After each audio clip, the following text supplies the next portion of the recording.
falar com você um pouco. Hoje nós vamos contar uma história só. Contar uma história, falar sobre 3 personagens, na verdade. Eu quero que você, gentilmente, sem enfado, sem canseira, com muita tranquilidade, abra sua Bíblia junto comigo, segundo livro de Reis, capítulo número 7. Segundo livro de Reis, capítulo 7.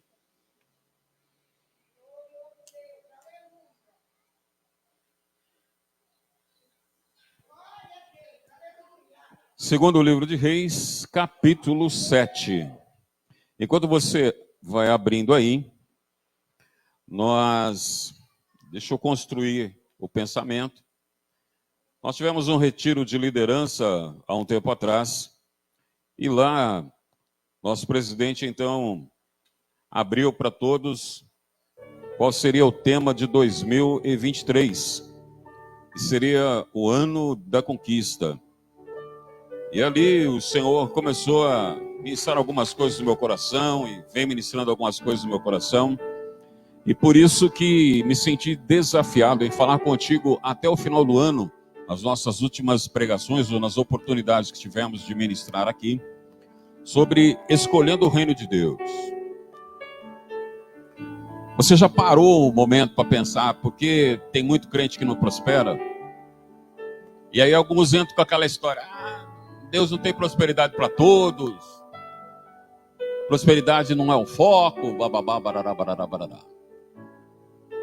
Mas o que nós precisamos olhar na oração é se nós estamos preparados em Deus para prosperar, porque muita gente prospera e se perde, e é por isso que Deus não permite que ele prospere, que ela prospere. Eu preciso sempre olhar no meu coração. Lembre-se quando o povo estava para adentrar na posse da graça de Deus, da terra, o Senhor falou, vocês vão entrar e viver na prosperidade agora. Agora vocês vão viver coisa grande. Vão tomar posse e viver a promessa daquilo que eu falei. Terra que mana leite e mel, coisa boa. Só tem um problema. Quando vocês estiverem lá vivendo nas suas casas aplainadas, sua mansão, na sua prosperidade, dirigindo o seu carrão, sua conta bancária maravilhosamente no banco, não se esqueçam do Senhor, teu Deus.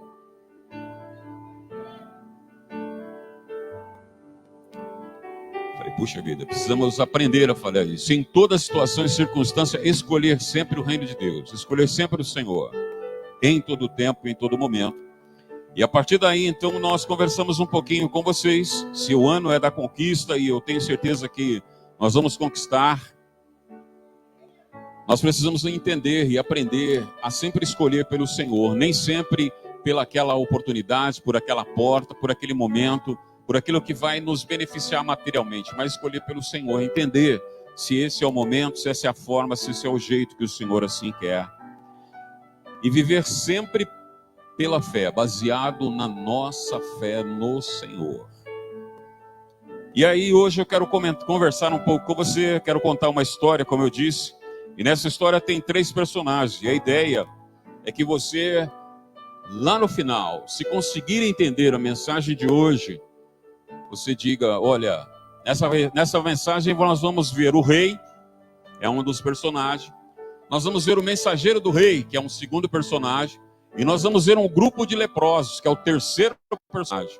E lá na frente, se você compreender bem a mensagem, vamos ver qual dos personagens você vai escolher. Eu não vou pedir para que você diga, qual você escolheu, não. A minha responsabilidade é entregar a mensagem. Se você vai receber ou não, aí é a sua responsabilidade. Aí é a sua responsabilidade. Então vamos lá. Segundo livro de Reis, capítulo 7. Nós vamos ler todo o capítulo. Vamos lá junto comigo então, preste atenção, volte seus olhos aí, vai com toda a calma. Então disse Eliseu, ouve a palavra do Senhor. Assim diz o Senhor, amanhã quase a este tempo, haverá uma medida de farinha por um ciclo, e 2 medidas de cevada por um ciclo, à porta de Samaria. Porém um senhor, em cuja mão o rei se encontrava, respondeu ao homem de Deus e disse, eis que, ainda que o Senhor fizesse janelas no céu, poder-se-ia fazer isso? E ele disse, eis que o verás, com os teus olhos, porém disso não comerás. E 4 homens leprosos estavam à entrada da porta, os quais disseram uns aos outros: para que estaremos nós aqui até morrermos? Se dissermos, entremos na cidade, há fome na cidade e morreremos aí. E se ficarmos aqui também, morreremos. Vamos nós, pois, agora, e passemos para o arraial dos sírios. Se nos deixarem viver, viveremos. Se nos matarem, tão somente morreremos. E levantaram-se ao crepúsculo para irem ao arraial dos sírios.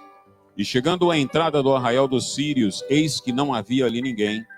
Porque o Senhor fizera ouvir no arraial dos sírios ruído de carros e ruído de cavalos, como o ruído de um grande exército. De maneira que disseram uns aos outros: eis que o rei de Israel alugou contra nós os reis dos heteus e os reis dos egípcios para virem contra nós. E por isso se levantaram e fugiram no crepúsculo, e deixaram as suas tendas, os seus cavalos, seus jumentos e o arraial como estava, e fugiram para salvarem sua vida. Chegando, pois, estes leprosos à entrada do arraial, entraram numa tenda e comeram, beberam, e tomaram dali prata, ouro e roupas, e foram e os esconderam. Então voltaram e entraram em outra tenda, e dali também tomaram alguma coisa e a esconderam. Então disseram uns para os outros: não fazemos bem, esse é dia de boas novas, e nos calamos. Se esperarmos até a luz da manhã, algum mal nos sobrevirá. Por isso agora vamos, e o anunciaremos à casa do rei.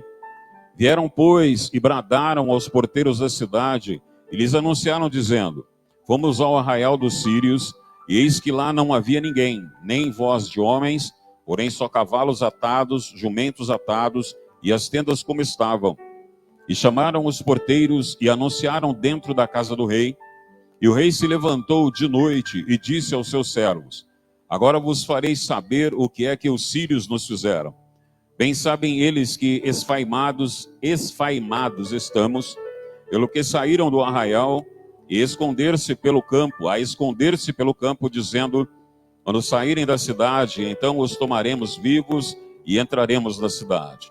Então um dos seus servos respondeu e disse: tomem-se, pois, 5 dos cavalos que restam aqui dentro, eis que não são como toda a multidão dos israelitas que ficaram, e eis que são como toda a multidão dos israelitas que já pereceram, e enviemo-los e vejamos.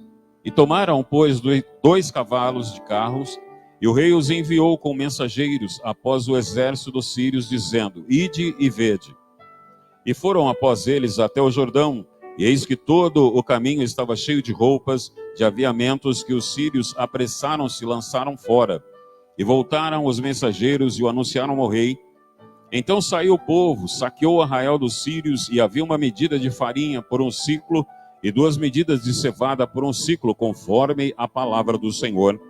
E puseram o rei à porta, o Senhor em cuja se encostava, e o povo o atropelou na porta, e morreu, como falara o homem de Deus, o que falou quando o rei dissera a ele. Porque assim sucedeu, como o homem de Deus falara ao rei, dizendo: amanhã, quase a este tempo, haverá 2 medidas de cevada por 1 siclo, e 1 medida de farinha por 1 siclo de prata de Samaria, a porta de Samaria. E aquele senhor respondeu ao homem de Deus e disse: eis que ainda que o Senhor fizesse janelas do céu, poderia isso acontecer? E ele disse: eis que o verás com os teus olhos, porém dali não o comerás. E assim lhe sucedeu, porque o povo o atropelou à porta e morreu. Aqui é um momento em que a história de Israel está passando por uma transição. Eu disse lá atrás sobre a questão das famílias. E é um momento de transição. O rei é Jorão. Se você for ler o contexto um pouco aí, vai entender que o rei que está sobre Israel é Jorão. E Jorão é filho de Acabe e Jezabel. Quando Acabe morre e Jezabel morre, quem sobe ao trono é Acasias, filho de ambos. Mas Acasias continua fazendo a mesma coisa que seus pais Acabe e Jezabel. Acabe era um homem fraco, um homem que se desvia completamente ao casar-se com Jezabel. E Jezabel então traz para dentro do reino de Israel toda a idolatria e feitiçaria que ela fora criada. É Jezabel quem traz os 400 profetas de Baal e traz os 450 profetisa de Azera, cuja palavra do Senhor chama de poste ídolo. E ela vai impetrando, olha, ela persegue os profetas de Israel, os homens de Deus, as pessoas, e ela vai fazendo com que a idolatria lhe acabe. Elias se levanta, o profeta, nessa ocasião é o profeta Elias, e o profeta Elias se levanta contra isso, e por isso ele é perseguido, e tem toda aquela situação, foge para Serepta, foge para o ribeiro de Queribe. Elias passa a ser nômade, a fugir, porque a vida dele é colocado em risco por ter se levantado contra, até que no Horebe tem aquele encontro danado, onde 850 profetas caem por terra. 850 profetas caem por terra. Mas Elias, nesse momento, já foi assunto aos céus. Acabe morreu. E quem começa, antes de Elias subir aos céus, Acasias então passa a reinar. Com 2 anos que Acasias está reinando, a palavra do Senhor vai dizer, são os capítulos anteriores a esse, diz que ele cai de uma janela do palácio. E ao Acasias cair, ele se fere gravemente e fica às portas da morte. Mas em vez dele consultar os profetas de Deus que tem na cidade, ele manda um mensageiro ir até Ecrom e consultar um ídolo, perguntar para o ídolo: eu vou viver, eu vou sarar dessa enfermidade ou vou morrer? Mas quando esse mensageiro vai indo, a palavra do Senhor diz que Elias manda um mensageiro cortar o caminho dele e dizer para ele: volta do seu caminho e diga ao rei de Israel: porventura não existe Deus nessa cidade?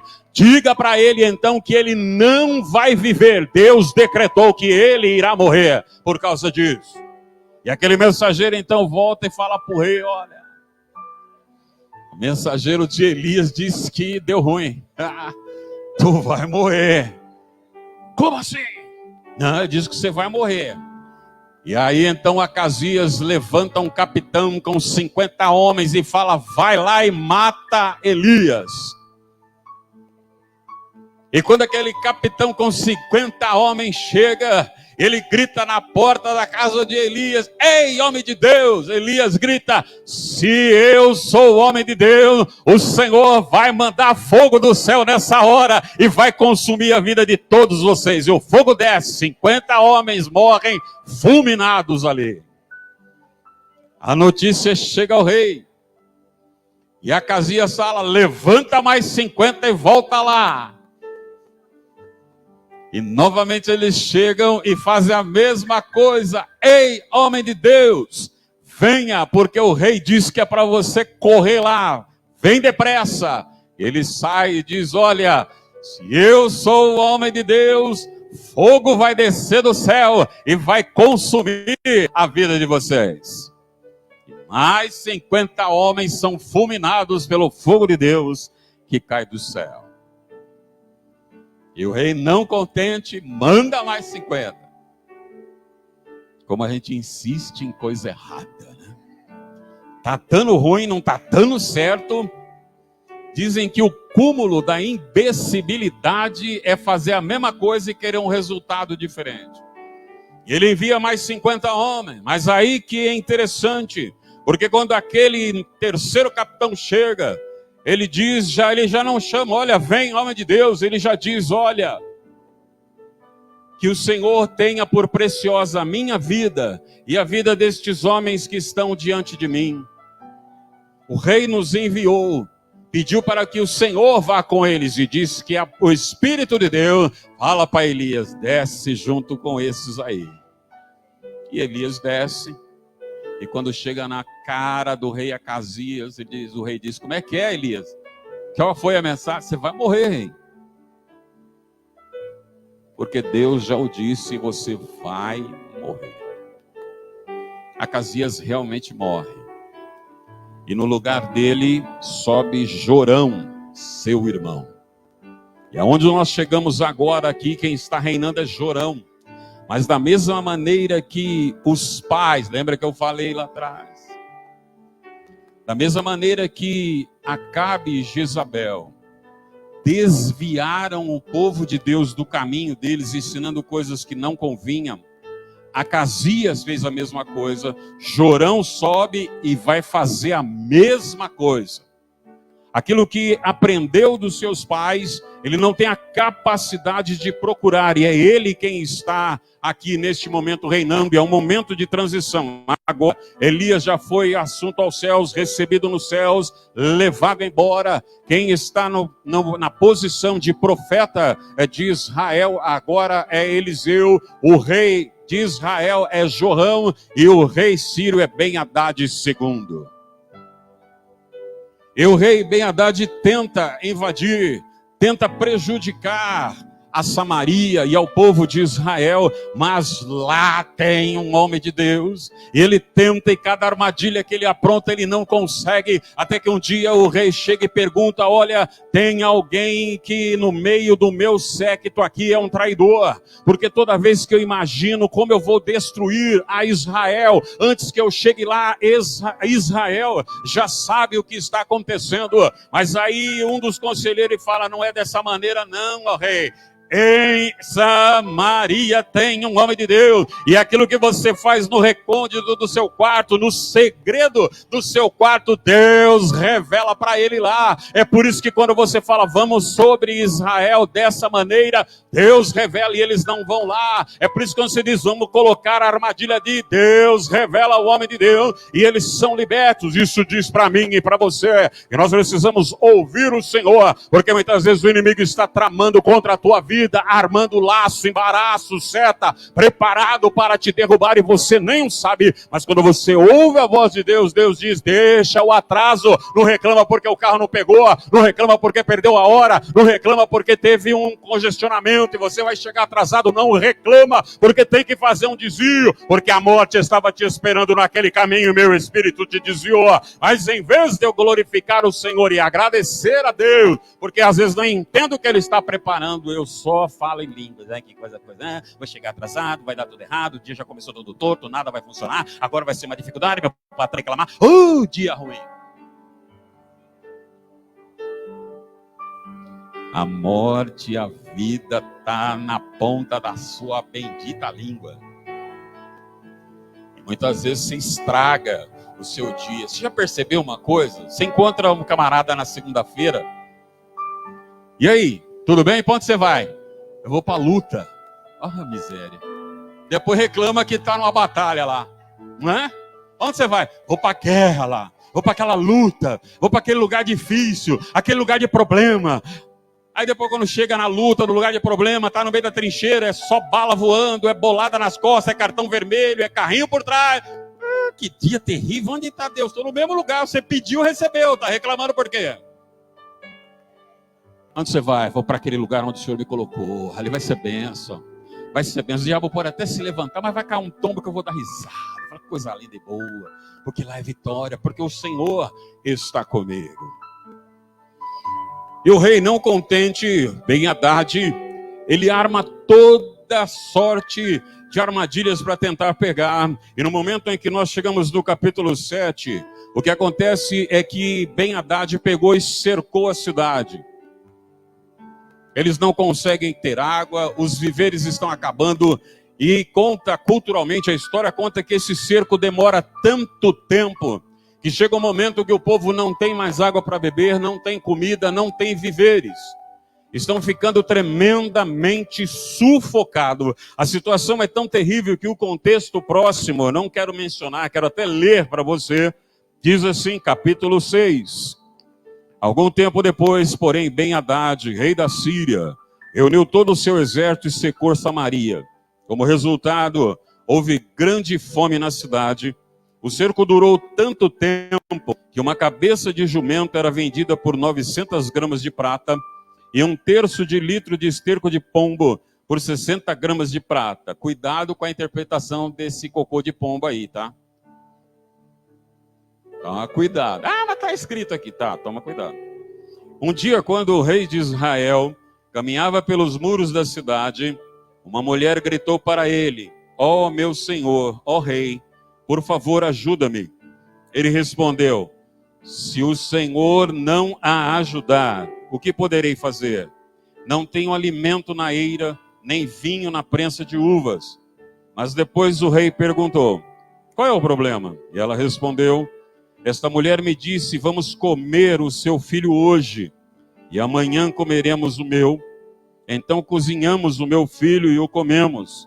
No dia seguinte eu disse a ela: mate o seu filho para que o comamos. Mas ela o havia escondido. Você consegue imaginar a situação, a desolação, a dificuldade que o povo está vivendo? O povo se tornou canibal. Outro dia, estava conversando com a irmã Diana e entramos num determinado assunto. Eu disse para ela: Diana, você não sabe do que é capaz um ser humano.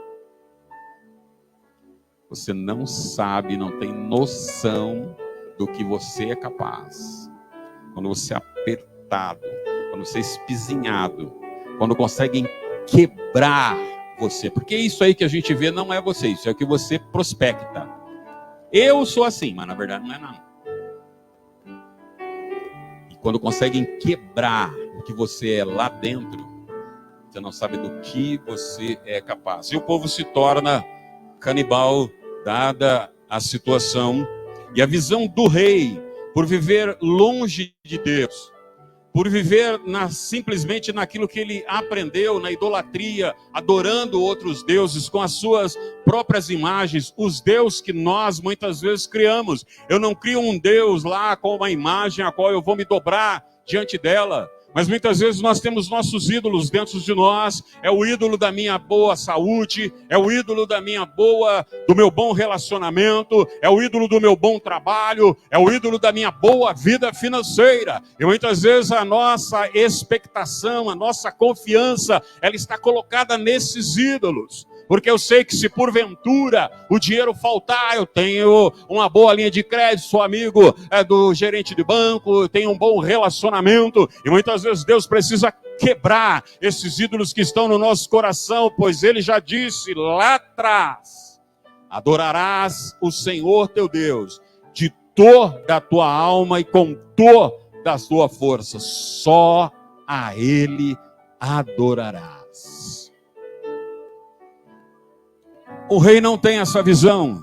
E por não ter essa visão, o rei entende que o responsável por aquelas mazelas é Eliseu. Quem deu a palavra contrária é Eliseu. Foi Eliseu quem disse: olha, o rei vem vindo, a Ben-Hadad vem vindo por lá, armou armadilha em tal lugar, não vai. O rei da Síria vai fazer isso, mas o Senhor vai fazer aquilo. Isso diz para mim e você que muitas vezes o Senhor fala conosco, mas quando o Senhor fala conosco e coloca-nos em situações adversas, é muito bom obedecer quando me é favorável. É difícil obedecer quando não me é favorável, quando me envergonha, quando me espezinha, quando me sinto pequeno, quando eu tenho que dar o braço a torcer. E aí entra a síndrome de Adão. Por que fizeste isso, Adão?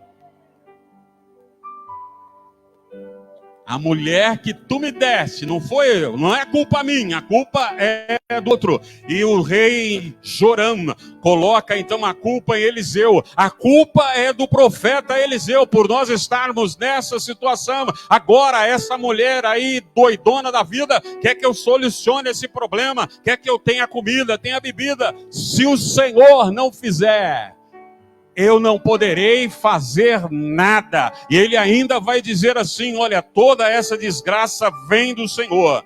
Por que devo eu continuar esperando em Deus?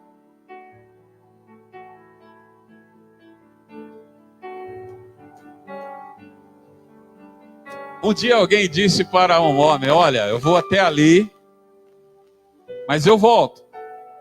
Uns 7 dias eu vou demorar. Mas aí quando eu voltar, nós vamos sacrificar o Senhor.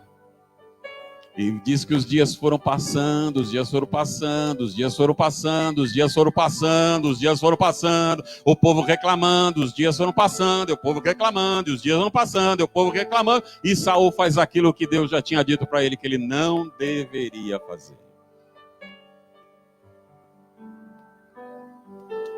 Eu, como líder, já fui em algumas vezes, e não tenho vergonha de falar, em algumas vezes já fui apertado até pela minha própria família.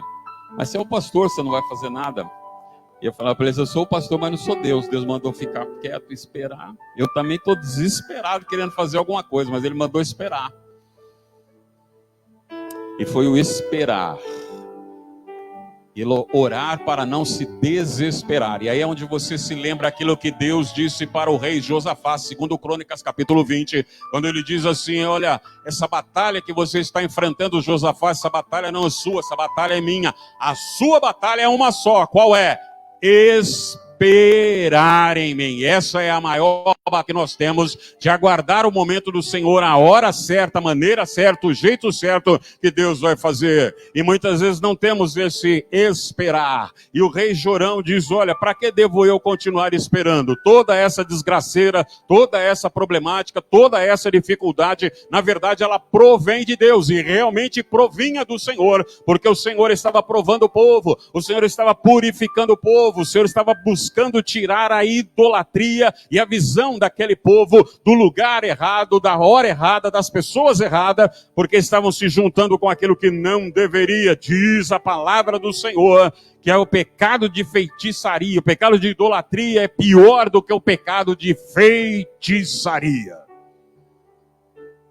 E o rei não quer esperar, não, tudo isso vem do Senhor, eu não vou esperar de maneira nenhuma. E aí nós chegamos no capítulo 7, quando em meio a toda aquela desgraceira, para agora e escuta.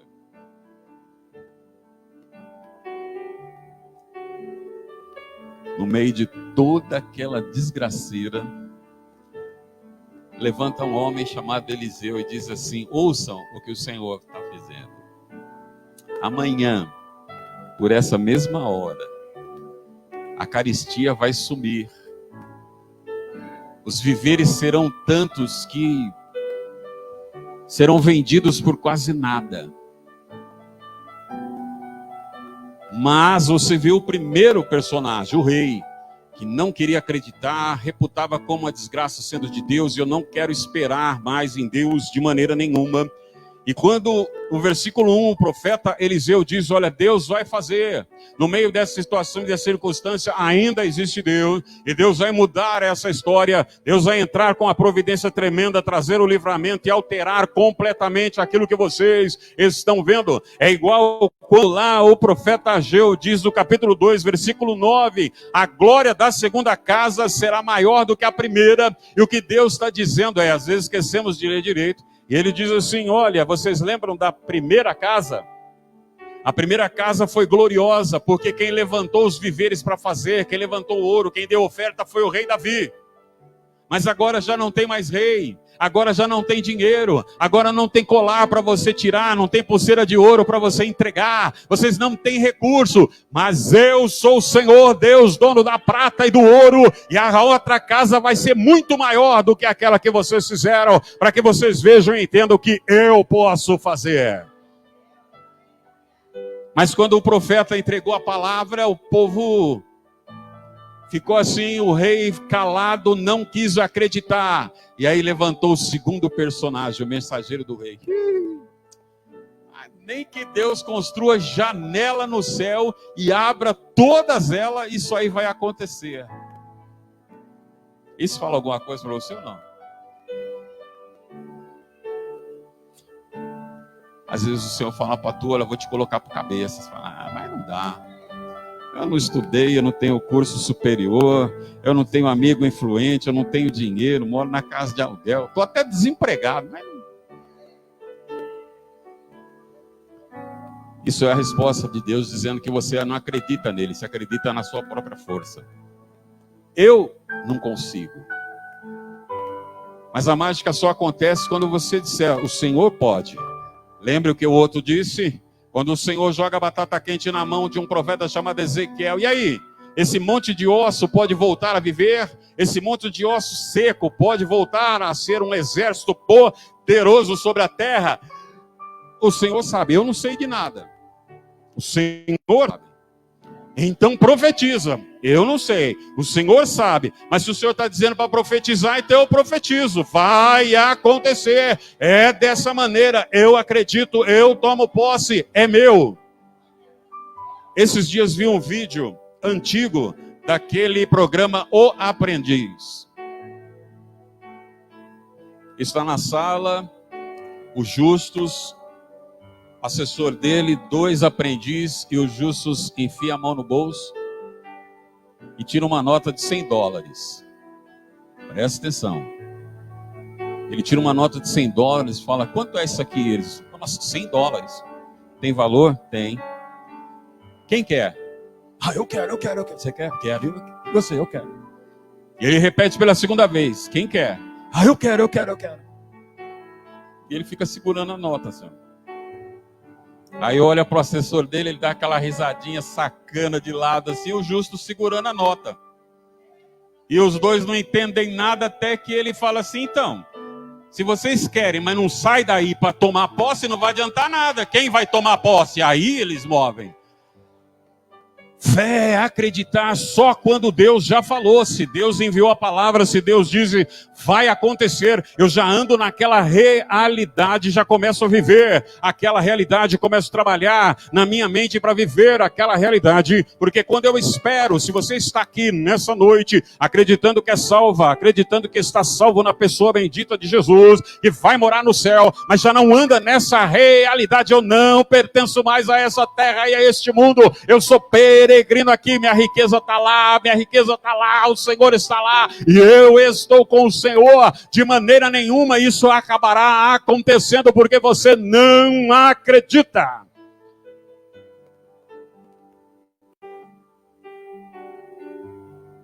A mágica acontece quando eu acredito.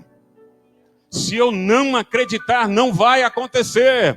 Eu disse para vocês, quando eu entrei para fazer o curso superior, a primeira trava que eu encontrei foi: eu não tenho recursos. Como é que eu vou fazer para fazer isso? Eu falei: Senhor, eu não tenho recursos. Mas lembra que eu falei para você que muitas vezes nós não prestamos atenção na resposta que Deus dá? E um dia, sem falar nada para ninguém, encontrei um homem e ele falou assim: e aí? Eu falei: estou querendo estudar. Do nada ele virou para mim e falou assim: olha, então vai. Não fica olhando para o valor. Não se preocupa com o valor. Eu falei: isso é Deus falando comigo. Eu falei: amém. E fui. E todo mês chegava a mensalidade. E aí veio a pandemia.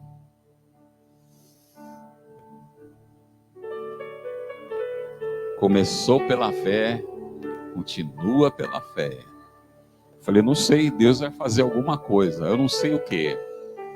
E veio o primeiro mês da pandemia, o segundo mês da pandemia, o terceiro mês da pandemia. Na quarto mês da pandemia, recebi um e-mail dizendo que a faculdade havia se reunido, a direção dela, e entendido a dificuldade de todos os alunos. E ela falou para os alunos veteranos: nós fizemos o seguinte, eu já estava estudando, entrei, já consegui um desconto de 50% durante todo o curso, pagar metade do valor até o final do curso. Quando chegou a pandemia, ela falou para os veteranos: nós sentamos e resolvemos que vamos dar um desconto extraordinário. E a mensalidade passou a ser R$100. Na realidade R$100 não, 99. Você consegue acreditar? Começou pela fé, continua. Quantas vezes você começa as coisas pela fé e larga no meio, abandona, deixa, e a vitória que estaria chegando às suas mãos, ela acaba deixando. Esse mensageiro do homem, do rei, não acreditou. Ele disse: isso não pode acontecer de maneira nenhuma. Isso não vai acontecer mesmo que Deus abra as janelas do céu. Isso não vai ocorrer de maneira nenhuma. Em contrapartida, o próprio rei também se cala, fica quieto e não exerce nenhum posicionamento. É verdade, irmãos, que nós precisamos entender duas coisas importantes. A primeira delas: aquele que crê em qualquer coisa simplesmente é ingênuo e fraco emocionalmente. Aquele que acredita em Papai Noel, aquele que acredita que é dessa maneira, tudo já recebe, acredita, é dessa forma, é dessa maneira. É por isso que muitas coisas não aconteceram na sua vida, não acontece na minha, porque na verdade você não parou para ver quem está falando é realmente de Deus ou não. Foi apenas às vezes algum larápio, algum espertalhão que falou o que queria ou que disse aquilo que você queria ouvir. Eu tenho que ter intimidade com o Senhor e a cada coisa que eu recebo eu vou lá observar, porque a palavra de Deus mostra que o Senhor é um Deus pessoal. Ele usa profetas, mas não é propósito do Senhor em usar profetas. Propósito do Senhor é falar contigo. A Sueli é casada com o Luiz, amém? Vocês concordam? A filha dela é a Luana, amém? Vocês concordam? Se a filha dela é a Luana, se elas vivem intimidade, para que ela vai falar para o Luiz? Vai lá e dar um recado para a Luana.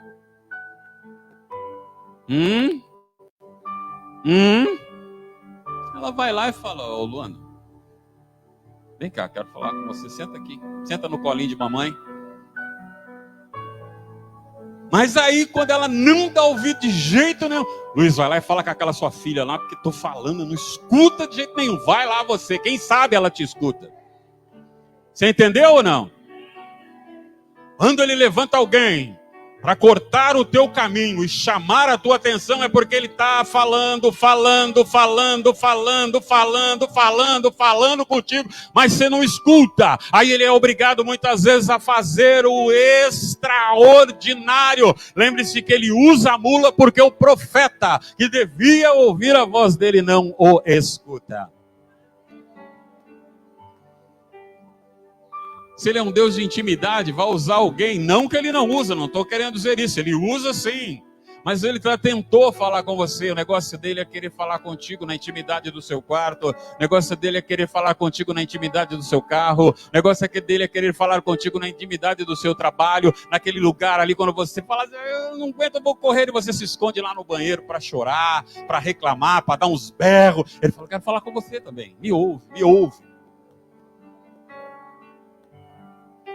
Precisamos dar ouvidos àquilo que o Senhor tem para falar conosco, e não crer simplesmente num monte de coisas, crer piamente sem passar, sem observar, porque quem crê dessa forma, na verdade, muitas vezes é fraco emocionalmente. Quando as pessoas de uma maneira geral são manipuladoras. Ah, não acredito. Tá bom. Vocês lembram quando vocês tinham, as mamães têm o bebezinho pequeno?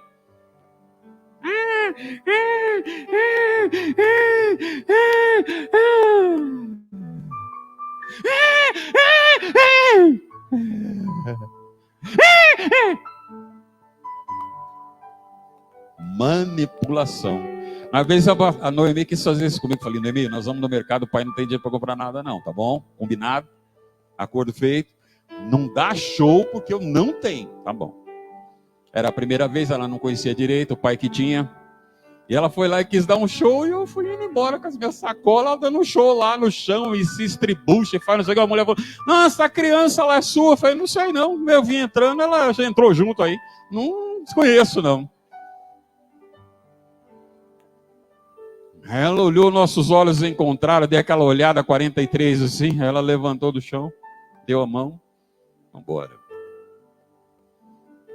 Essa intimidade, é ouvir falar, crer, mas avaliar, mas de forma também, o que nós não podemos fazer, irmãos, é não acreditar em nada. Às vezes a sua situação não muda porque você não acredita que Deus pode entrar no ordinário da sua vida e fazer o extraordinário. Ele pode entrar aí na situação, na circunstância, no momento existencial pelo qual você está passando e mudar num piscar de olhos, alterar completamente. Lembre-se que ele diz que tudo está nas mãos dele. Aprendi uma coisa na palavra de Deus, porque ele disse assim: olha, o coração do rei está nas minhas mãos, eu inclino ele para onde eu quiser. E cada vez que eu tenho uma demanda, eu falo: Senhor, eu me lembro, pois a tua palavra diz que o coração do rei, coração daquela pessoa está nas tuas mãos. O Senhor inclina para onde o Senhor quiser, sendo da tua vontade, do teu querer, inclina ao meu favor, mas me direciona. Eu creio nessa tua palavra que o Senhor assim o pode fazer. Mas muitas vezes nós não cremos dessa maneira. Nós deixamos as coisas, o Senhor fala: eu não acredito não. Será que vai ser assim? Essa palavrinha será muda toda a tônica do poder de Deus. Evangelho de Marcos, capítulo de número 6, diz que o Senhor não pôde, porque ele não tinha poder, o Senhor não pôde operar grandes coisas naquele lugar por causa da incredulidade do povo. A sua incredulidade, a minha incredulidade trava o poder de Deus, porque quando eu não exerço fé que o Senhor pode fazer, eu vou exercitar fé em alguma coisa. É por isso que quando ele levanta Jerubaal ou Gideão, ele fala: olha, tem muita gente, mas é 32 mil só. Não, tem muita gente aí, vamos passar uma peneira. E aí passa a segunda vez, e só tem 300, até Gideão, que já estava incrédulo lá atrás, olha, mas os medianitas cobrem a face da terra, 300 homens, não vai dar de jeito nenhum. Mas depois disse para ele: sabe por que fiz isso, Gideão? Para que você não fosse, vencesse e dissesse assim: foi a minha força que conseguiu. Porque a minha glória eu não divido com ninguém. A gente acha que porque somos crentes temos uma via muito melhor com o Senhor. Ele não vai dividir com o não crente. Mas eu sou crente, sou filho dele, adotado na família. Com certeza ele vai dar. Fala: não, é ninguém. É ninguém. A minha glória eu não divido com ninguém. É por isso que na semana passada nós dissemos que o escritor de Hebreus diz para mim e para você: não abra mão da sua confiança. Não abra mão da confiança que um dia você colocou, depositou nas mãos do Senhor. Não abra mão da sua fé continuar depositada naquele que tudo pode, naquele que tudo faz, naquele que lá te colocou. Aqueles que já chegaram na intimidade comigo e que compartilham às vezes as suas mazelas, suas dificuldades, sua caminhada, vão perceber que o meu ensino não sai nada fora daqui. Mas pastor, não vá, acredita. Mas pastor, eu não sei, vamos esperar no Senhor. Mas pastor, sei lá, está difícil, a coisa está embolada. Deus está agindo. Eu sou esse meio louco, como a semana passada a Diana falou assim: pastor, mas olha, dizem que a pessoa é sangue ruim. Fala: aleluia, vamos pedir para que o Senhor faça uma transfusão de sangue, porque o Senhor é sangue bom. Vamos, porque o Senhor gosta desse tipo de gente. Sangue ruim, sangue nos olhos, Deus gosta. Foi assim que ele foi sozinho lá pegar Paulo. Ninguém ia, ninguém falava, todo mundo tinha medo. Ele falou: eu vou pegar esse camarada na virada. Falei: Diana, é desses que Deus gosta, deixa ele pegar. Deixa ele pegar, deixa ele moer, entrega nas mãos do Senhor, esquece. Falei: eu estou apenas confiando no Senhor. A nossa fé, irmãos, significa depender de Cristo. Depender, crendo naquilo que Ele fez no passado por nós, por aquilo que Ele está fazendo nos dias de hoje por nós, e por aquilo que Ele vai fazer no futuro. Mas a nossa fé passa por 3 estágios interessantes. Eu gostaria que você guardasse isso.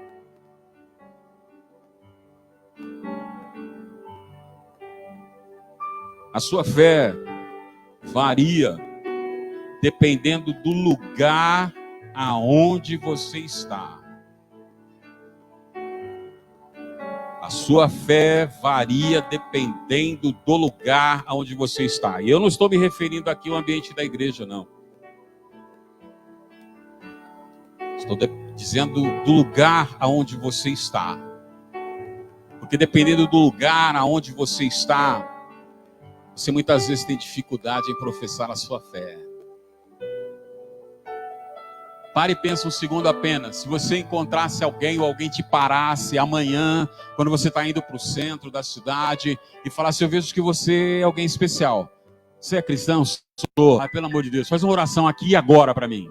E a perna começa a tremer. Não, mas agora, no meio da rua, e o povo passando, e a vida acontecendo, e nós doidos aqui orando a Deus. A sua fé depende do lugar onde você está. Às vezes as pessoas, você está procurando dar um testemunho dentro do teu trabalho. E aí alguém uma hora passa, fala, estou desesperado, e lembrei-me que você disse que o Deus que você crê pode mudar. Você ora por mim agora, mas agora não vem trabalho aqui dentro, eu tenho todo mundo vendo. E a sua fé. Imagine se você estivesse num sufoco danado e clamasse, Jesus, vem me ajudar. Fala, mas aí no meio, nesse lugar, não vou não. No meio dessa sua família incrédula, vou não. Mas você está nessa balada doida aí, não vou não. Mas Senhor, tem um monte de ladrão, vou não. Vai que eles me dão um tiro também. Né? Vou não. Sua fé depende do lugar onde você está. A sua fé depende de como você está. Eu conheço um homem que ele, por muito tempo, ele falava para a esposa dele assim, Deus não ouve suas orações. Ela falava, por quê? Você só consegue orar deitada, meu. Oh, coisa, mulher preguiçosa, meu. Você só, eu vou orar, pumba, deita para orar. Ah, eu vou orar, deita. Não, Deus não ouve não. Porque era daqueles crentes que diziam, né, Silvio, lá antigamente, o crente bom ora de joelho. É só oração de joelho que Deus escuta. Quem ora em pé, quem ora andando, não, Deus escuta, tem que ajoelhar. Oração boa é oração de joelho. E ele dizia, não, Deus não ouve as suas orações. Até que um dia ele caiu doente. E uma ocasião ele chegou para a esposa dele, ora por mim. Ela falou, por que você não ora? Aí ele ficou parado e falou, por que você acha que você está deitado, Deus não vai ouvir a sua oração? E ele falou, eu aprendi uma lição enorme, porque não é porque eu estava enfermo e naquela situação que Deus não estava mais ouvindo as minhas orações. A minha fé e a sua fé depende de como você está. Se a luta é muito grande, a sua fé vacila e você não tem disposição para buscar a Deus. Se a sua luta é muito grande, você não tem disposição para ouvir ao Senhor. Se a sua luta é muito grande, você não tem disposição para se colocar na presença do Senhor, para ouvir ao Senhor, para falar com Ele, porque depende muito de como eu estou. Eu preciso entender que independente da minha situação, independente do meu momento existencial, Deus ainda é Deus. Eu posso estar fraco, posso ter perdido o controle, as coisas podem ter degringolado na minha vida, mas Deus está soberano sobre a minha vida e eu preciso exercitar a fé. Eu creio, foi o que Jesus disse para aquele homem no sopé do monte da transfiguração, em João capítulo 17. Se você crê, tudo é possível àquele que crê. No terceiro momento, a sua fé depende de com quem você está. Dependendo com quem você está, a sua fé não funciona. Não vai. Porque se você pela fé acredita e fala, vamos, outra, não sei não. Uma ocasião, nós morávamos em Diadema, tínhamos um Palio Fire, e fomos para São Miguel Paulista, numa convenção. E o carro foi 2 dias, voltou, bênção de Deus. No terceiro dia ele foi e não queria voltar. Foi, acabou a convenção, coisa tremenda, maravilhosa. Lá por umas 10 horas da noite, quando vamos voltar, o carro não quis pegar.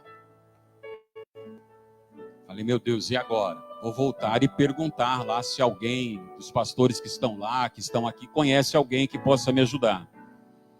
Aí me indicaram um mecânico, e eu fui lá, um senhorzinho de idade, ele falou assim, seu carro, que carro é? Eu falei, é um Palio Fire. Eu sou do tempo do platinado, isso aí eu não sei mexer não. Falei, que maravilha.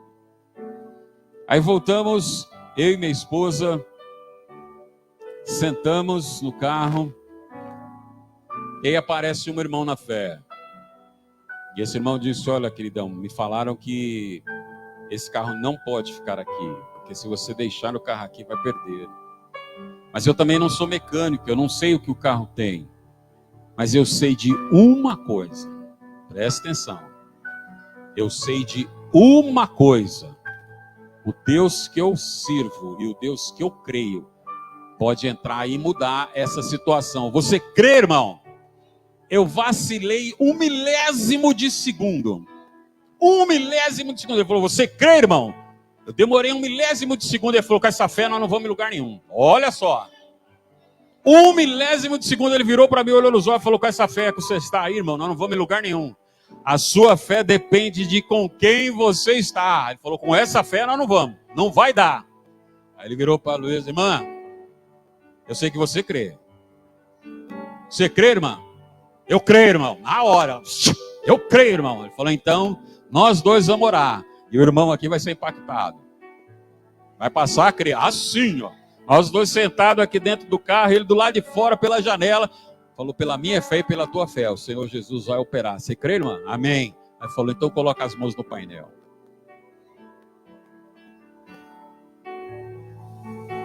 A Luísa colocou as mãos no painel.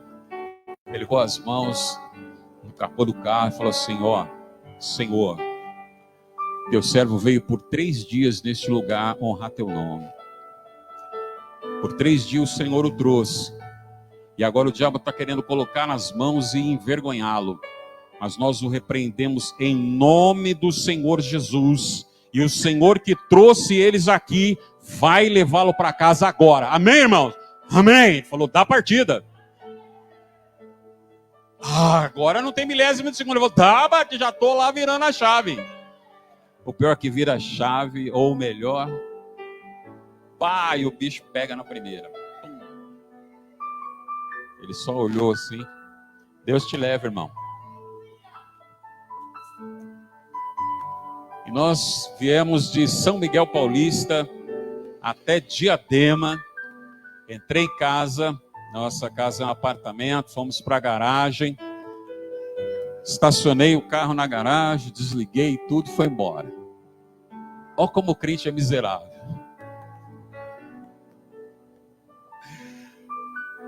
Olhei para o carro e fiquei tentado. Eu vou lá dar partida de novo para ver se pega. Falei: não vou fazer. A Bíblia fala: não tentarás o Senhor teu Deus. Vou dormir e larga isso aí. Aí fui dormir, aleluia, glória a Deus. De madrugada o Senhor me acorda, me colocou a orar e falou: sai mais cedo amanhã.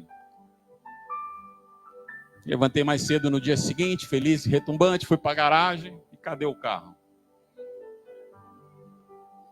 Não pegou, não saiu dali. E eu vou te contar um mistério. Te conto até o nome do mecânico: Edson Quadros. A oficina dele fica na estrada do Alvarenga, em São Paulo. Fui para o trabalho, falei: Edson, me socorre, meu carro, sei lá, morreu. E ele foi lá. E vocês sabem qual era o problema do carro, irmãos?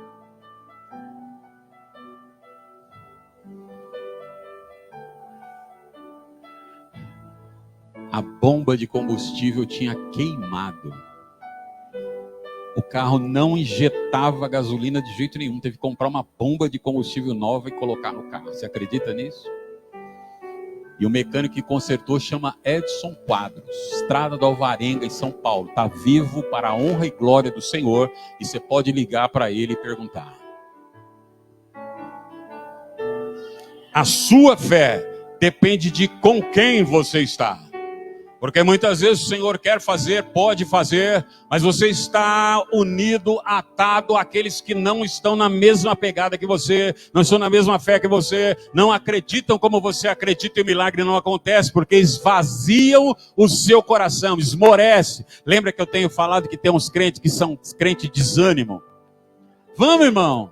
E ele: será que vai dar certo? Será que Deus vai fazer? Será que dá certo? Será que acontece?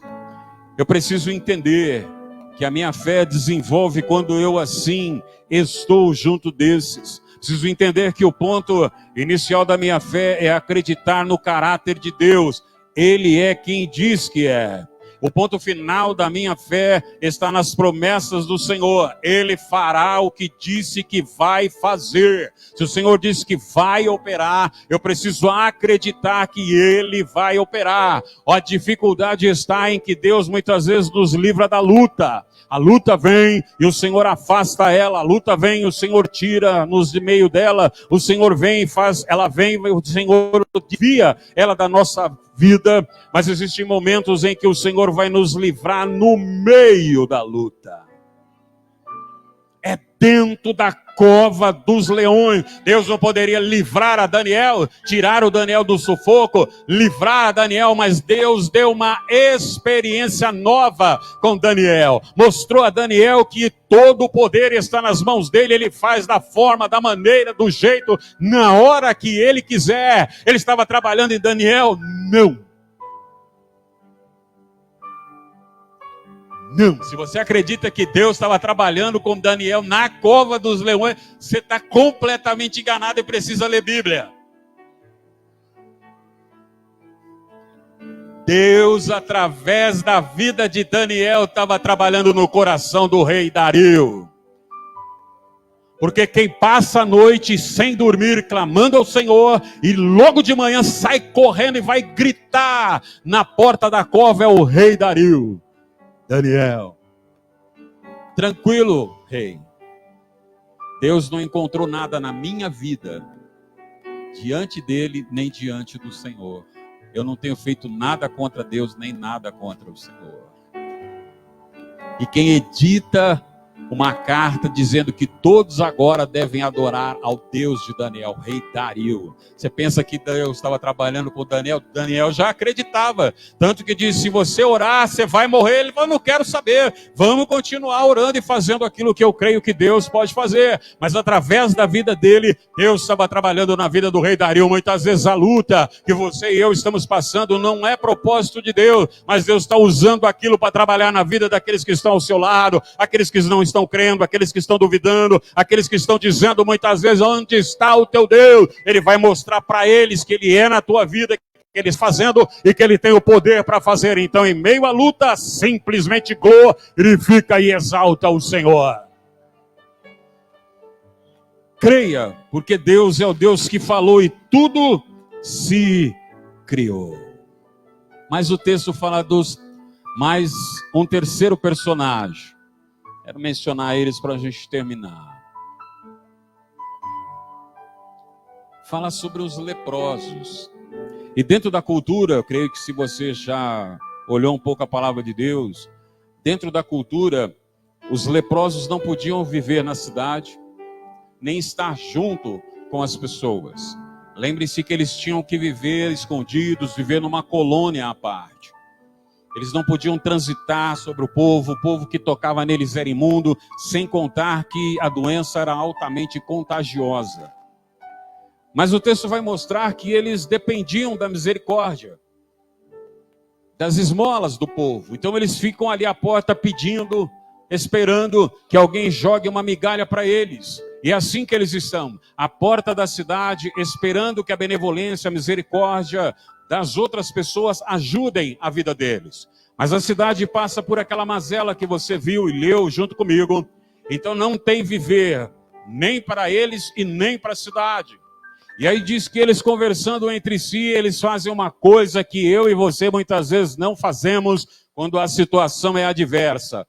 Parar e analisar a situação. Em vez de parar e analisar, a gente reclama. Não, pastor, eu não faço isso. Amém. Que bênção, só eu faço. A gente não para e analisa. A Bíblia ensina que eles param e observam a situação em que eles estão. Se nós continuarmos aqui nessa miséria, a gente vai morrer de fome. Mas quais são as opções que nós temos? Entrar na cidade. Entrar na cidade também não adianta, porque a cidade também está passando fome. E se nós entrarmos lá, provavelmente ninguém vai olhar para nós. Provavelmente nem vão perceber que nós somos leprosos. Provavelmente nem vão perceber que nós estamos invadindo um espaço que não deveríamos, porque cada um está preocupado com o seu próprio problema. Mas de que isso nos adiantará, porque não tem comida também na cidade. Então este caminho não serve. Isto é analisar a situação em que você está, ver quais são os caminhos e as possibilidades diante de você para resolver aquilo lá. E muitas vezes nós deixamos de fazer isso. A gente reclama, a gente tripudia, fica nervoso, se chateia, estoura nos lugares errados, mas não analisa quais são os caminhos, quais são as possibilidades, o que eu tenho diante de mim para poder resolver essa situação. Existe um empresário que diz assim: eu contrato pessoas. Mas no momento que um funcionário chega para mim e fala assim, ó, tem um problema ali. Ah, é? Qual é o problema? Olha, o problema é esse. Ah, tá. Qual é a solução? Ah, não sei. Eu falei, então para que você me serve? Eu contratei você para me trazer problema? Ou para falar, ó, tem um problema lá? Não precisa disso. Quando você vier aqui trazer o problema, traz junto a solução. Mas a gente gosta de terceirizar aí, ó. Ah, dona Caela, a senhora que é a dona da papelaria, isso se vira. Analisa a situação, analisa o caminho e vê, olha, entrar na cidade não adianta. O que a gente vai fazer? Bom, tem o Arraial dos Sírios. Lá tem comida. Mas se a gente for lá, nós vamos morrer. Tudo bem. Se a gente ficar aqui, qual vai ser a solução? Vamos morrer de fome. Análise. Se a gente entrar na cidade não tem comida, o que vai acontecer? Vamos morrer de fome. Então, se sairmos daqui e formos para o Arraial dos Sírios, se eles nos matarem, de qualquer forma nós morreríamos se ficar aqui. Então, ficou, morreu, foi, morreu, acabou, tá bom demais. Não deu nada ruim. Mas existe a possibilidade de chegarmos lá e eles não nos matarem e nos alimentarem e nós vivermos. Isso mostra para mim e você que muitas vezes a possibilidade de resolução do seu problema é na impossibilidade na sua visão. Ah, não, a perspectiva, a variante é muito pequena, mas Deus diz para nós sempre, não menospreze o dia das coisas pequenas. Ele diz para nós sempre, ser fiel ser fiel no pouco e sobre o muito, eu te colocarei. A gente quer ser fiel quando eu tiver. Ah, quando eu tiver, eu vou fazer. Quando me der, eu vou fazer. Quando eu chegar, eu vou fazer. Mas ele fala, não, enquanto você não tem, quando você tem pouco, desenvolve a fidelidade, porque quando chegar lá em cima, você vai saber fazer. Eu não analiso as situações para reclamar dela, em vez de parar, olhar, quais são as possibilidades, quais são o caminho, por onde vou. Eu disse para você outro dia, fui fazer um serviço, o carro quebrou, e quando eu estava pronto para reclamar, o senhor falou, ei, presta atenção, cabeçudo, orelhão, ouve. Estou ouvindo. Aonde o carro quebrou? Quebrou na porta da firma. Então, você ia aonde? Eu tinha que vir aqui. Já não chegou? Já. Então, vai começar a reclamar, porque já onde você tinha que vir, você já chegou. Eu falei, é verdade. Puxa, eu não tinha pensado nisso. Ótimo. Então, entra aí, fica tranquilo. E Deus fez algo, irmãos, eu contei para vocês. O rapaz, eu perguntei para o rapaz, tem algum mecânico aqui que poderia nos ajudar? Ele falou, olha, eu não conheço não. Mas vamos fazer uma coisa. Olha, o Deus que você serve faz cada coisa, mas você não enxerga. Ele pegou e falou assim, ó, vamos fazer o seguinte, vamos dar um Google aqui. Exatamente assim. Peraí, vamos dar um Google aqui, vamos ver a nossa localização, e você sabe que o Google Maps faz isso. Você abre o Google Maps e fala assim, olha, eu preciso disso aqui nessa região, aonde tem os endereços. Ele traz para você toda a gama de pessoas que trabalham com aquilo que você precisa nas cercanias que você traz. E ele trouxe um monte de mecânicos. E eu sentado olhando, e o rapaz lá no celular, e eu só olhando. Falei, eu quero ver o que Deus vai fazer. Ele falou, vamos escolher esse aqui. Pum. E Deus não levou o mecânico que já conhecia o lugar, já tinha trabalhado lá, e foi bênção do céu. Bênção do céu. Se eu tivesse colocado a mão, seria uma bênção, mas não seria do céu. Com certeza só daria caca. Deixa Deus fazer na sua vida. Simplesmente se entregue e deixa o Senhor fazer. Precisamos então parar e analisar a situação, assim como esses personagens fizeram. Segunda coisa que eles fazem é escolher um caminho e tomar uma decisão. Quando você, em meio à sua situação, você resolve, eu não vou tomar decisão. Você acabou de tomar uma. Eu não vou decidir nada. Acabou de decidir.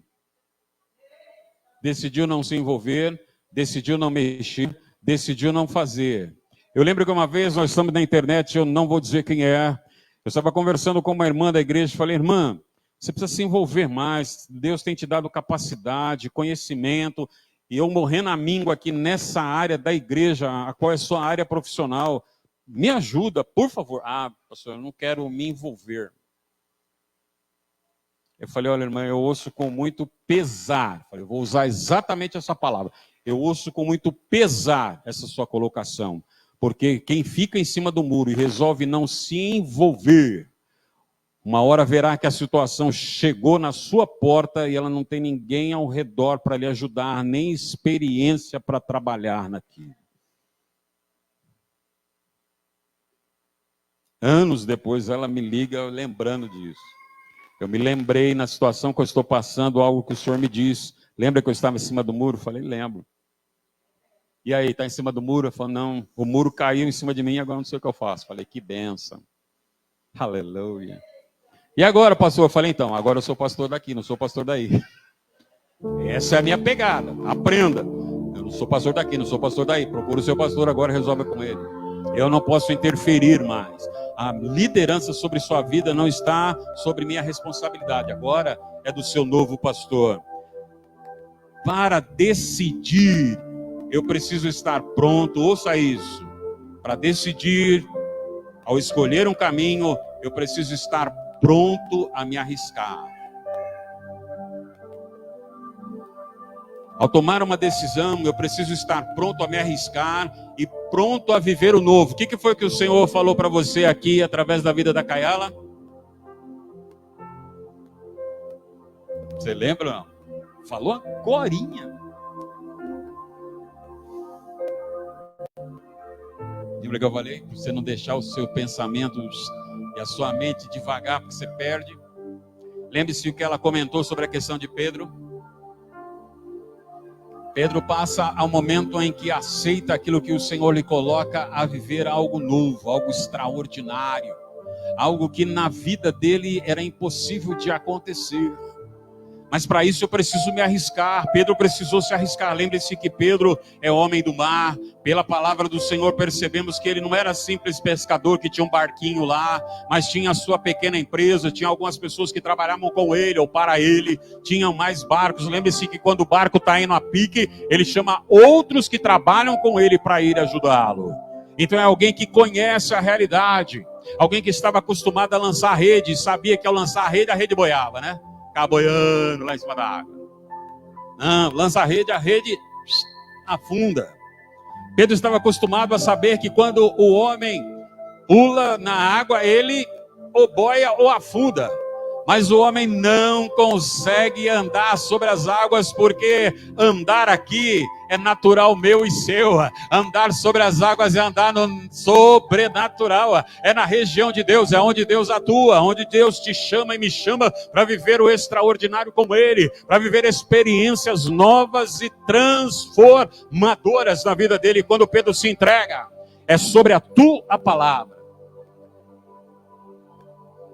Ele vive o extraordinário de Deus. Tomar atitudes é estar pronto a arriscar, é pronto a lançar mão da sua segurança, é pronto a lançar mão daquilo que é o seu piso, o seu solo, o seu chão, é lançar mão daquilo na qual você está seguro, é lançar mão daquilo que os seus olhos estão vendo, porque nossa fé muitas vezes se baseia naquilo que eu posso ver, naquilo que eu consigo enxergar. É por isso que muitas vezes temos dificuldade de orar a Deus, porque nós gostamos de orar para alguém que eu vejo, seja Maria, o João, o Benedito, estou vendo a imagem, então aquele lá, meu Deus, então estou falando com ele, embora ele não me responda, ele está ouvindo. Eu tenho dificuldade em falar com Deus, pois eu não sei aonde ele está, como ele é. Andar com Deus pela fé é andar no sobrenatural, é acreditar, é crer que eu não consigo.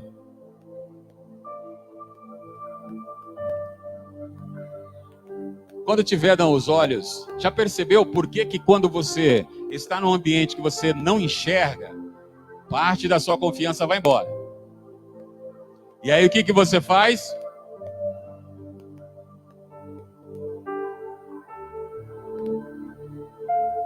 Porque minha fé está baseada naquilo que eu consigo enxergar e naquilo que é concreto o suficiente para que eu possa tocar. Mas aí Jesus manda no meio da sua testa: felizes os que não viram, mas acreditaram. Mas como eu sou legal, Tomé, aqui a minha mão. Olha o buraco aqui do lado. Enfia a mão. Como Jesus é maravilhoso, né? Tá aqui a mão, você não queria ver? Tá aqui a mão. Tá aqui o buraco. Enfia o dedo. Mas mais feliz do que você, que a partir do momento que você viu, você acreditou, são aqueles que não veem, mas eles acreditam. Tomar atitude é arriscar. E aí nos lembramos do filho pródigo, que lá no meio da sua situação adversa, da dificuldade, do problema, ele para, analisa e diz: puxa, eu estou aqui comendo bolota, passando fome, uma dificuldade tremenda, entendendo que os porcos estão comendo melhor do que eu, mas eu me lembro que na casa do meu pai tem prosperidade, tem alimento, tem abundância, lá a coisa é linda, é gloriosa, vou voltar lá. Mas e se eu voltar, e aí o meu pai estiver nervoso por causa daquilo que eu fiz, e ele não me aceitar? Ele de repente me renegar, ele não quer mais me receber como meu filho morreu, não quero mais saber, você não é o meu filho. Mas se ele apenas me receber como um dos seus empregados, a situação que eu estou aqui lá será muito melhor. Mas aí ele fez uma coisa que muitas vezes nós não fazemos. Diz que ele se levanta e vai. Atitude. Lembro de uma outra pessoa que diz que tentou os seus recursos. 12 anos, ela sofrendo de um fluxo de sangue. Lucas diz que ela foi a vários médicos, gastou todo o recurso que tinha e ela não conseguiu a cura, não alcançou a vitória que ela precisava. Mas um dia, aquela mulher para e pensa e fala: puxa vida, tem Jesus. E as pessoas dizem que Jesus pode, que Jesus cura, que é um poder tremendo e que ele faz coisas extraordinárias.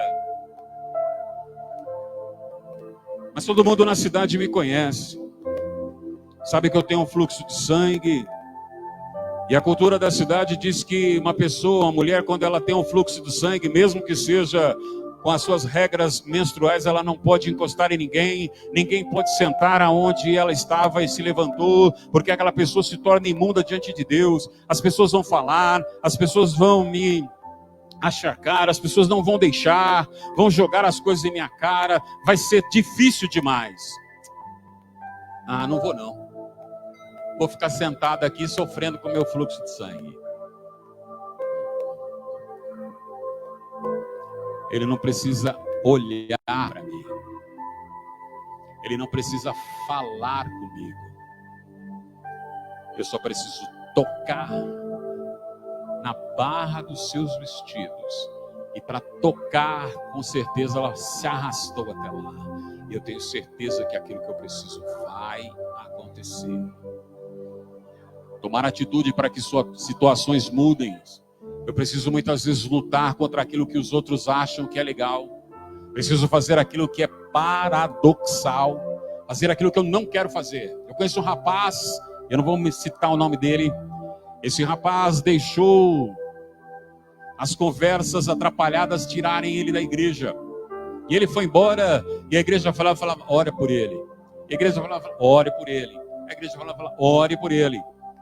E esse rapaz foi, se entortou todo, voltou para a casa do Senhor, já casado, com filho, desempregado, todo arrebentado.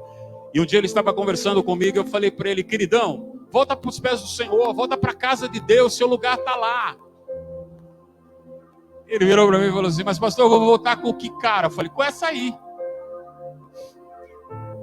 Que cara eu vou voltar? Com essa aí, quanto você tem? Aí ficou olhando assim, falei: cara, você não saiu com essa? Foi, volta com ela. Tem umas coisas que para mim é tão claro e as pessoas criam uma confusão. Eu falei: com que cara? Com essa aí, vocês têm quantas? Volta para a casa do Senhor, seu lugar está lá, Deus está te esperando. Larga a mão de ser bobo, voltou. E está uma bênção do Senhor na igreja onde Ele está. Não deixa que as situações, as circunstâncias te afastem da bênção de Deus. Não importa que eu tenha que me sacrificar, não importa que eu tenha que lutar, não importa que eu tenha que ouvir, não importa que eu tenha que me humilhar. Eu quero ser abençoado por Deus. E não adianta o que a torcida vai falar.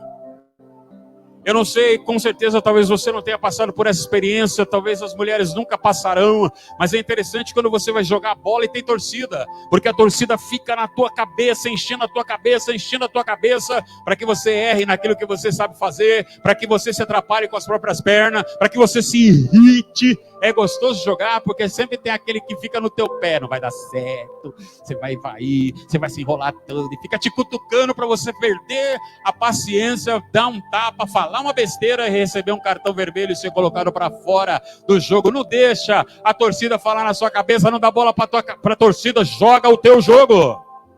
Joga o teu jogo, porque a palavra do Senhor diz que um dia, se você assim o fizer, Ele vai preparar uma mesa diante dos teus adversários. Olha, vocês aí da plateia, Deus lhes deu força, se levantaram contra mim, glória a Deus. Deus deu força, aplauda bem forte o Senhor agora. Não perca de maneira nenhuma, mas Jorão não quis crer, porque o coração dele estava frustrado por aquilo que ele não aceitava. A pergunta é: como está o seu coração? Onde está ele até agora? Recebeu alguma coisa do Senhor até agora? Ou até neste momento do culto, às 21 horas, o culto para você não serviu de nada? Perdeu tempo. Não vai levar nada para casa. Entrou, vai sair, e Deus não falou nada com você. Não vai levando nada da parte do Senhor. O coração do rei estava frustrado, e por isso mesmo vendo a bênção de Deus diante dos seus olhos, ele ainda não acreditou. Não acreditando, acabou deixando que essa frustração o afastasse. Vemos que o acreditar nas palavras do nosso Deus é vitória na vida do crente que confia. A promessa dada por Deus e ao povo através da vida de Eliseu se cumpre. Os víveres chegam, a caristia termina, chega o tempo de cantar.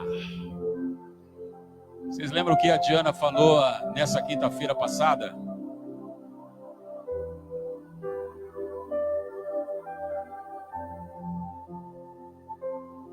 Não lembra, né? Acho que nem a Diana, né? Vocês lembram que ela falou sobre o deserto ou não? Lembra ou não? E Deus disse para nós na quinta-feira que essa situação árida, seca, em que porventura nós estaríamos vivendo, não era o nosso lugar. Lugar de deserto, de aridez, é lugar de passagem do cristão. Não é lugar da sua habitação. Isso quer dizer que você sabe de onde veio e para onde vai, e que aquilo vai passar. É um momento de transição e eu não vou ficar ali. Mas para receber as promessas de Deus, você precisa, eu estou encerrando nessa noite aqui, acreditar. Se eu não acredito, não adianta, nada funciona. Eu preciso acreditar, ainda que os outros não acreditem, ainda que os outros não depositem fé naquilo lá, eu preciso acreditar. É de Deus, é para mim, e faz acontecer. Eu preciso saber esperar.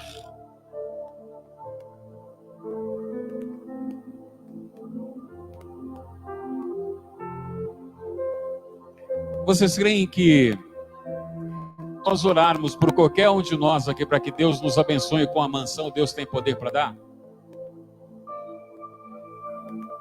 Sim ou não?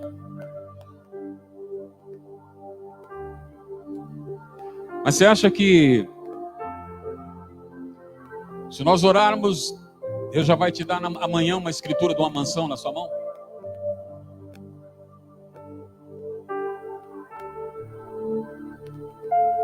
Sabe por que não faz isso? Vamos pensar por baixo. Vamos pensar por baixo. Silvio vai me ajudar, Luiz são construtores. Vamos pensar por baixo. Está vindo uma nova realidade a nível de Brasil. Essa nova realidade agora fala daquela questão que os norte-americanos, os europeus já sabem. Você vai mudar de uma casa para outra, compra uma casa, você coloca as suas roupas na mala e vai embora. Não leva nada. Chega lá, tem tudo. Uma casinha pobre dessa, lugar pequeno, condomínio pequeno, você consegue, Swiss Park, aqui em Campinas, você consegue 3 milhões. Tranquilo, 3 milhões. Agora, se você orar por mim, na atual situação que eu estou, você acha que Deus vai me dar uma mansão de 3 milhões? Eu vou pagar IPTU como? Você acha, não, Deus vai pagar o IPTU. Esse é o crente ingênuo. Não, o senhor vai pagar IPTU. Eu vou pagar o condomínio como? Não, Deus vai pagar o condomínio. Você vai fazer o quê então? Ô crente inútil. Miserável, quer fazer nada. Aquilo que os homens podem fazer, Deus não faz. Deus pode abrir uma porta de emprego tremenda para você? Pode, mas, ô miserável, você tem que levantar de manhã e entregar currículo. Você tem que bater lá na porta e falar, eu preciso de um trabalho. Você ficar deitado, pode cair avião na tua cabeça. Do céu cai avião, cai paraquedista, pássaro morto, mas a bênção do Senhor não cai no colo. Precisa levantar e lutar por ela. Deus não podia dar Canaã para o povo, mas ele falou, não, levanta, vai lá e toma posse. Vai lá e luta, vai lá e recebe. Mas Deus, o Senhor não pode dar? Posso dar. Deus que ressuscitou a Lázaro, chamou Lázaro da morte, todo envolto, e fala, Lázaro, vem para fora. Esse Deus não podia falar, pedra, some daí, desaparece, mandar um raio, a pedra se explodir, abrir o sepulcro em 4 partes e levantar Lázaro e fazer? Você acha que ele não podia? Mas por que ele falou, ei, tira a pedra? Aí você não levanta e não tira a pedra. Lázaro ressuscita.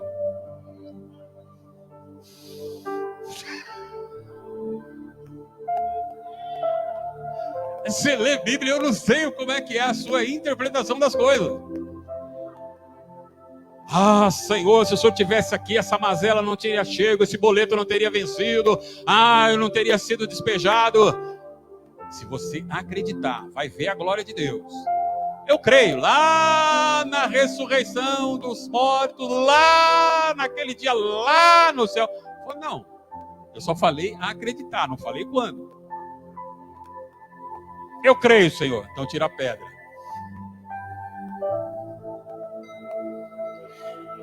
Mas já está fedido. Está em decomposição. Mas não dá para tirar. Se estivéssemos lá e fosse eu, com certeza ficaria. Mas está fedido, tira a pedra. Mas é de 4 dias, tira a pedra. Mas não tem jeito, tira a pedra. Mas Senhor, tira a pedra. Mas tira a pedra.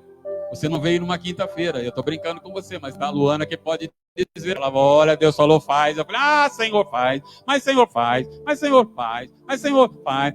Deus faz. Por que não está acontecendo? Você fez lá o que eu te mandei? Ela falou, não, tive que fazer, demorei um tempinho, mas fiz. Eu preciso esperar.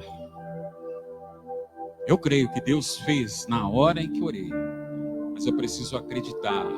E a maneira que Deus faz é limpando todas as coisas. Preciso esperar o momento dele. Preciso estar pronto e se adequar ao que for preciso. Às vezes o Senhor diz para nós que tem algo tremendo. Sai daqui. Vai para a terra que eu te mostrarei. Deixa a tua zona de conforto, deixa a sua parentela, deixa tudo aí. E vai para um lugar onde te mostrarei. Aonde é, Senhor? Qual é o endereço? O que eu vou fazer lá? E quando eu chegar, o que vai acontecer? Só sai e vai. A partir do momento que Abrão sai e vai, aí vê. Pega seu filho e leva para um lugar que eu vou te mostrar e o sacrifica. Mas Senhor, o Senhor disse que sacrificar não é certo, matar as pessoas não é.